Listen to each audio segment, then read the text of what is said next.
Shri apple Naidu कलिशेट्टी जी।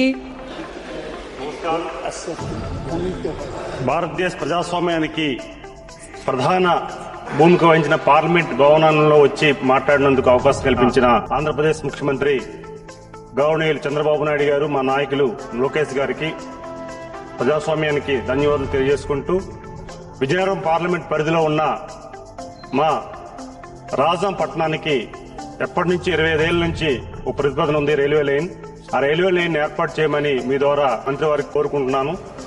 ఈ ఏర్పాటు చేయడం వల్ల ఒడిశా అండ్ ఆంధ్రప్రదేశ్ ప్రయాణికులు కూడా చాలా ఉపయోగపడుతుంది, అలాగే గిరిజనులకు కూడా ఉపయోగపడుతుంది. కనుక దయచేసి ఈ ప్రతిపాదనని అమలు చేయాలని మీ ద్వారా తెలియజేసుకున్నాం అధ్యక్ష.